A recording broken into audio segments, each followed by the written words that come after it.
ওকে, এবার 15 রোল আয়। কে 15 কে? ম্যাম, আমি। তোর রোল নাম্বার 15? কই তোকে তো আগে কখনো দেখিনি। হ্যাঁ যাই হোক, আয় আয় আয়। এই যে লাস্ট বেঞ্চ, হ্যাঁ তুই এবার রিডিং পড়। One day, a rich man decided to take his son এই on a তোর দ্বারা হবে না, এত আস্তে আস্তে বললে হয় নাকি? বস।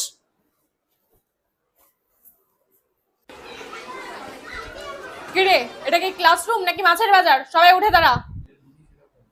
এই লাস্ট বেঞ্চ, হ্যাঁ এই মেয়েটা, তুই তুই তুই দাঁড়ালি কেন? তুই তো কথা বলছিলিস না, আমি তো দেখলাম।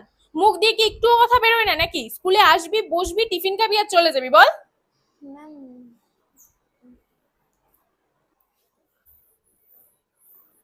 এই কে কে ড্রয়িং পারিস রে? ম্যাম, ও ভালো ড্রয়িং করে। কি? ও ড্রয়িং করে? কই ওকে তো আমার ড্রয়িং ক্লাসে কোনোদিনও দেখিনি। না না বাবা থাক, তারপরে গিয়ে আমার প্রেস্টিজটা ডোবাবে। থাক বাবা তুই থাক। तारे जमीन पर